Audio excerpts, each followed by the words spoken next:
Hello everyone, সবাই কেমন আছেন? আশা করছি সবাই ভালো আছেন। তো হসপিটাল থেকে আসার পর এই প্রথম ব্লগ ভিডিও করছি। তো এখানে সকালে অনেক সকালেই ঘুম থেকে ওঠা হয়, মনাকে রৌদ্রে বের করা হয়। ভোরের একদম প্রথম রোদ মনার গায়ে লাগানো হয়, কারণ প্রথম রোদে আছে প্রচুর পরিমাণে ভিটামিন ডি, যেটা শুধুমাত্র সূর্যের আলো থেকেই বাচ্চাদের পায় বা দেওয়া হয়। তো এখানে উচ্ছে ভাজি করবে মা। গরমে কিছুই ভালো লাগছে না খেতে, খেলে কেমন জানি পেটে ব্যথা করছে। বেশি ঝাল মশলা তো এখন আর খাওয়াই যাবে না মনার জন্য। তো এই যে দেখো মা উচ্ছে ভাজি করবে, তাই জন্য উচ্ছে কাটছে। আর এখনকার উচ্ছে না প্রচুর পরিমাণে পোকা হয়, তো দেখে দেখে উচ্ছেগুলো কাটছে। তো উচ্ছে অল্প হয়ে গেছে, বেশিরভাগ পোকা। এজন্য এই যে আবার আলুও দিচ্ছে। বর্তমানে কি একটা অবস্থা, আলুতেও পোকা হচ্ছে। তো আলুটা সুন্দর করে মা কুচকুচ করে কেটে নিল। আর এদিকে বোন জল নিয়ে আসছে। তো বোনও খুব সকাল সকাল উঠে যায়। উঠে প্রথমে মনার কাছে আসে, তারপর বাড়ির সব কাজ বাজ করে, মাও তাই। তো এখানে ভাত তো উতরাই গেছে। তো ভাতের ফ্যান ট্যান ফেলে বোন গেছিলো জল আনতে, জল নিয়েছে।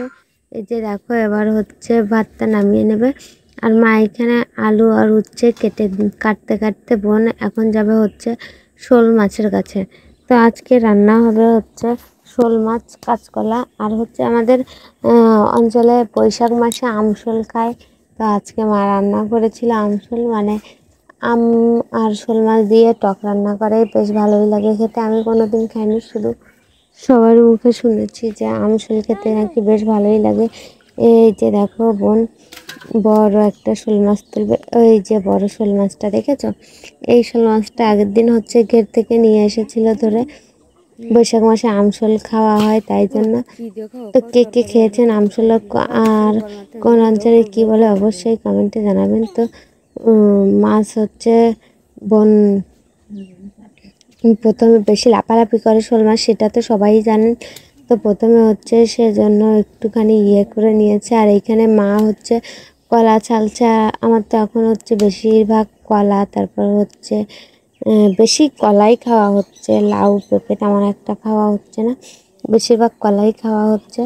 আর উচ্ছে, তারপর যেসব নরম খাবার আছে সেসব খাবারই খাওয়া হচ্ছে। তারপর পেঁয়াজ ভাজি, রসুন ভাজি, এসবই খেতে হয় নাকি। তো কাদের মধ্যে কোন নিয়ম আছে অবশ্যই কিন্তু কমেন্টে জানাবেন। আর এখানে দেখো একটা পাখি পুষেছিলাম আমরা, সেটাকেও একটু খেতে দিয়ে দিল বোন। তো যাই হোক, মা কলা কুটছে আর বোন ওইদিকে মাছ নেবে। তো মাছটা সুন্দর করে কাটা কুটার পর।